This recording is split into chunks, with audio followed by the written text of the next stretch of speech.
Hey guys, my name is Jeff, and it's another Sports Talk 11. And I know I was supposed to make one for the start of this round, and I really wanted to make my predictions right at the beginning. But unfortunately, I ended up going on a trip to Syracuse for the weekend. Didn't get a chance to make it. I left for my parents' house on Thursday night and went up to on Friday to Syracuse. It was an amazing trip. Saw Kid Cudi live with Nos and Damian Marley. Both there is amazing. If you have not heard the Nos and Damian Marley album, Distant Relatives, I suggest to listen to some songs because that album is insane. But anyway, back to hockey. Round 2 is started. I'm going to throw down my predictions, even though it's already started and everything. I had an idea before it all started who I was choosing, and I'm not going to change my vote that way. But I'm also going to talk about sort of what's happening and what's going to happen. So tonight, in about 10 minutes, Boston's playing Philly for Game 2 of that series. Boston has a 1-0 lead. This series is huge because this is the series for Boston where if they can win this, I feel like they can make a good run for the Cup and make it to the Cup final because this is the team last year that killed them. They were up 3-0, and this is the team that came back and beat them in this series. And that's mentally, that's crushing. Physically, that's crushing on you. So if they can defeat this dragon here, and I don't know why I said that, if they can defeat this beast here in the Philadelphia Flyers and redeem themselves for last year's epic collapse, then they're going to be good confidence-wise. They've already beaten the first dragon, which was the Montreal Canadiens, which historically their teams had no success against. Now they're facing head-to-head with a team that they can redeem themselves against. So this is going to be a great series. Boston's up 1-0, and honestly, I didn't expect the Flyers to beat the Sabres last series. I predicted Buffalo to win that last round. They should have closed it out. They could not close out the Flyers. Flyers hung around. And now it looks like Pronger's not going to be playing for this whole series too. He's played very rarely last series. The goaltending for Philadelphia is still shaky. I'm going with the Boston Bruins. They're up 1-0. That doesn't mean much right now. And like a series of 1-0 win at home that rarely means anything, but it's going to happen. Boston's going to win this series in... I'm going to say they're going to win this series in 6 games. They're going to win it in Philadelphia, and the Philly crowd is not going to be too happy. Sorry. Philly has the home ice advantage for this. I don't know what the hell I'm talking about. They're going to win 6 games in Boston, and Boston's going to get over the hump there.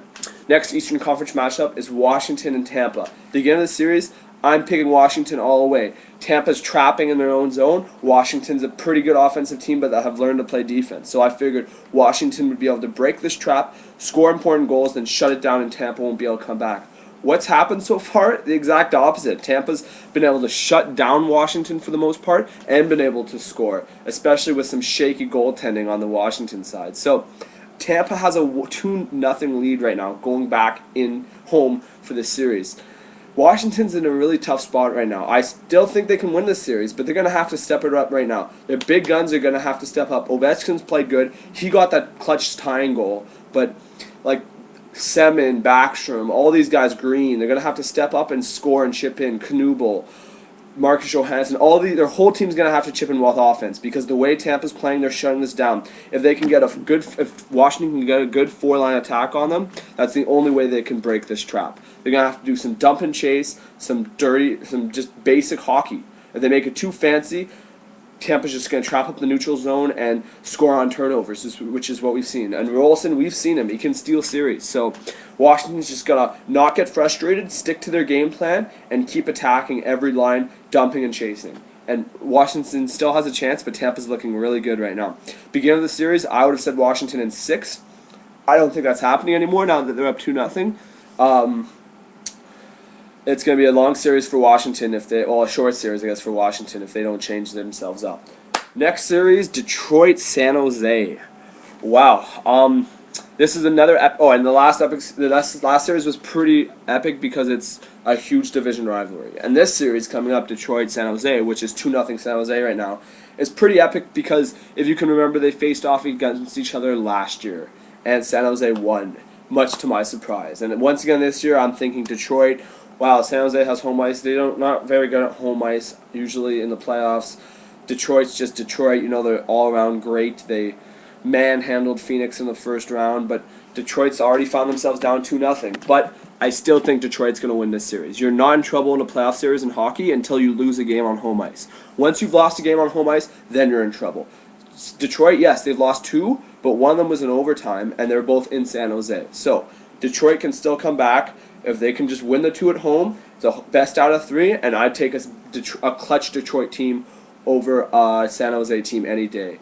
Honestly, though, San Jose, the reason they won that first round is because they're clutch guys. Not because of Joe Thornton, not because of Danny Heatley, not because of Patrick Marleau. Yes, Thornton got the goal to cap off the series, which was pretty lucky, but they won that series because of their clutch guys, because of Clowe, because of Logan Couture, because of Pavelski. Those guys are the guys. And if they step up again, then San Jose can easily make it to the Cup final, at least the conference final. So it's going to be who steps up for San Jose. And on the Detroit side, it's going to come down to Howard. If Howard can hold the ship and not allow huge rebounds like he has, Detroit can win this. I know they can. I'm still picking Detroit to win in 7. That's my because if it goes to Game 7, there's no way Detroit's not winning in my mind. They're way too clutch. Finally, Vancouver-Nashville. This series is surprisingly tied at 1. Although, at the beginning of the series, I would have picked a long series, 2, just because Vancouver's emotionally drained from that first epic series with Chicago, while Nashville is super motivated and pumped for winning their first ever series. So, Nashville won. Pekka Rinne's been insane this playoffs, especially last game. You could see what he's about. Luongo's had a good series so far, but it's still 1-1, and Vancouver fans are still flipping out. But you know what? Vancouver can still win this series. I'm a Canadian, but I'd almost like Nashville to win just because I like Mike Fisher, I like Shea Weber. I'd like the Sens to get a higher pick. I'm kind of torn on who I want to win this series. Who I think is going to win this series, at least at the beginning for sure. I was saying Vancouver. I knew Nashville would give them a tough fight. I thought I'd go to 7, but I thought in the end Vancouver would pull out. But and I still think that's going to happen. I still think Vancouver's going to win in 7. So those are my picks. I can't wait to go watch hockey again. I was in the U.S. and they don't have as much hockey there as we do. I'm really not used to it. So epic series, epic playoffs, and I just hope the good games continue.